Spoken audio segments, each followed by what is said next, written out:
बलूचिस्तान में पाकिस्तान की सेना ने जमीन से लेकर आसमान तक ऑपरेशन को और तेज कर दिया है। बीएलए के बढ़ते हमलों के जवाब में ड्रोन हो, गनशिप, हेलीकॉप्टर्स और बड़ी संख्या में जवानों की तैनाती हुई है। लेकिन सवाल वही है कि क्या मुनीर की फौज इस विद्रोह को दबा पाएगी या फिर बीएलए का हमला और ज्यादा तेज हो जाएगा? आसमान में पाकिस्तानी फौज के हेलीकॉप्टर, जमीन पर मुनीर की सेना, हाथों में आधुनिक हथियार और टारगेट पर बीएलए के लड़ाके।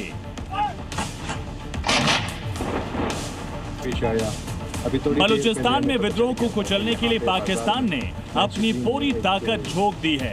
खारान से लेकर खुजदार, कलात और जियारत तक मुनीर की सेना ने मोर्चा संभाल लिया है। मुनीर की फौज अब सिर्फ जमीन पर ही नहीं बल्कि आसमान से भी बलूच आर्मी पर नजर रख रही है।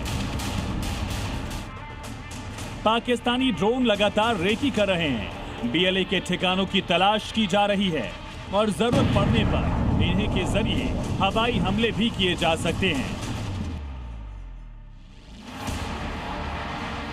साथ ही गनशिप हेलीकॉप्टर भी ऑपरेशन में उतारे गए।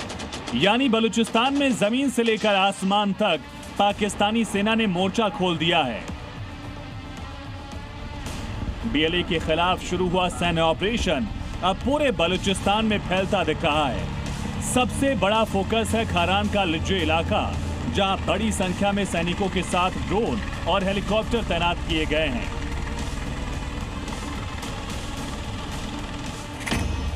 खारान के बाद खुजदार, जहरी, कलात, मूला और जियारत में भी जमीन और आसमान से ऑपरेशन तेज किए गए।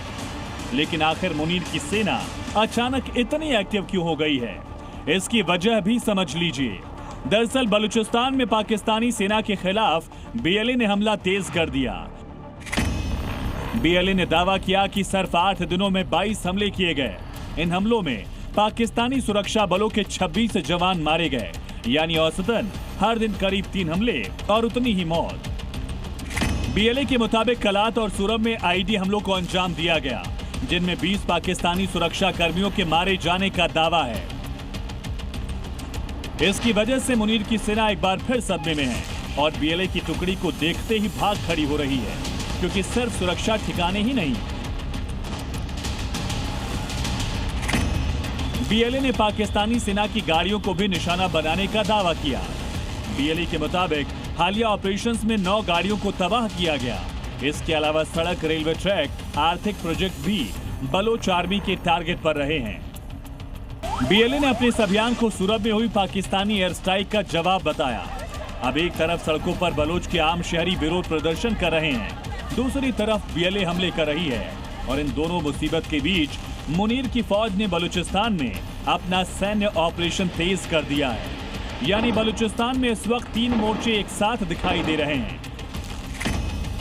पहला बीएलए का पाकिस्तानी सेना पर अटैक, दूसरा मुनीर सेना का जवाबी ऑपरेशन, तीसरा सड़कों पर बढ़ता विरोध प्रदर्शन। अब सबसे बड़ा सवाल ये है, क्या मुनीर की फौज बलूचिस्तान के विद्रोह को दबा पाएगी या पाकिस्तानी आर्मी पर 8 दिनों में 22 हमलों का ये सिलसिला आगे भी जारी रहेगा? ब्यूरो रिपोर्ट, जी मीडिया।